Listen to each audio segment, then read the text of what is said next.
লজ্জা। নিজেরা যারা গুপ্ত সুপ্ত হয়ে থেকেছেন তা সেই লোক যদি আমাকে গুপ্ত বলে, আপনাকে গুপ্ত বলে, আপনার কেমন লাগবে বলেন? বছরের পর বছর দেশবাসী কিছু মানুষের ছায়াও দেখে নেয়। সেই মানুষ যদি আমাকে বলে আমি গুপ্ত না সুপ্ত, হ্যাঁ আপনি বলতেই পারেন আমি গুপ্ত ছিলাম কারাগারে, দফায় দফায়। আপনি যদি ওইটাকে গুপ্ত বলেন তাইলে আমি অবশ্যই গুপ্ত। আমি এদেশের মানুষকে বিপদের মুখে ফেলে দিয়ে আমি পালিয়ে যাইনি, আমি ইচ্ছা করলে পালিয়ে যেতে পারতাম। আমি শুধু না, আমার সহকর্মীরা পালিয়ে যায়নি। নিশ্চিত মৃত্যু জেনে আমাদের সহকর্মীরা সাহস করে বাংলাদেশে ফিরে এসেছে। এই এলাকায় ইবনে সিনা হাসপাতাল আছে, ডায়াগনস্টিক সেন্টার আছে। এর প্রাণ পুরুষ ছিলেন মীর কাসেম আলী।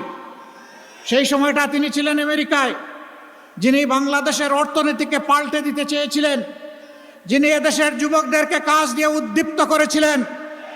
তাকে তার বন্ধুরা বলেছিল don't come back to Bangladesh. তিনি বলেছেন হোয়াই? তারা বলেছে তুমি আসলে, ভাই আপনি আসলে আপনার সিনিয়র নেতাদের যে অবস্থা হচ্ছে আপনারও তাই হবে। তিনি বলছেন I don't care, I only care আল্লাহ সুবহানাহু ওয়া তাআলা। আমি আল্লাহ ছাড়া কাউকে কেয়ার করি না। আমি আসব, আমার বিরুদ্ধে মামলা হবে, আদালতে দাঁড়াবো, স্পষ্টভাবে চিৎকার দিয়ে বলবো আমি টোটালি নিষ্পাপ, নিরপরাধ। আমার বিরুদ্ধে যে মামলা করা হয়েছে এই পাপ আমি করি নাই, এই অপরাধ আমি করি নাই, এটা সাজানো পাতানো এবং মিথ্যা। এরপরে আমার যদি ফাঁসি হয়, ফাঁসি হবে, আমি আল্লাহর দরবারে শহীদ হয়ে কবুল হয়ে যাব। প্রিয় এলাকাবাসী, তিনি যতদিন ছিলেন আপনাদের আপনজন ছিলেন। আমি জানি তিনি এলাকার মানুষকে বিশেষভাবে ভালোবাসতেন। এই জসিমউদ্দিন সরকার সাহেবও তার জীবনের একটা অংশ ইবনে সিনা কাটিয়েছেন। এই ইবনে সিনা বাংলাদেশের স্বাস্থ্য ক্ষেত্রে পথ প্রদর্শক, রাস্তা দেখিয়েছে বাংলাদেশকে।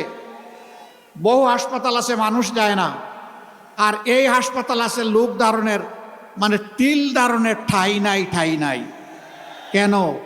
এখানে মানুষ এসে একটু মর্যাদা পায়, একটু ভালোবাসা পায়। বাংলাদেশ জামাতে ইসলামী যদি আল্লাহর মেহেরবানিতে দেশ সেবার সুযোগ পায় 11 দলকে সাথে নিয়ে, তেমনই একটি মানবিক বাংলাদেশ আমরা উপহার দেব ইনশাআল্লাহ।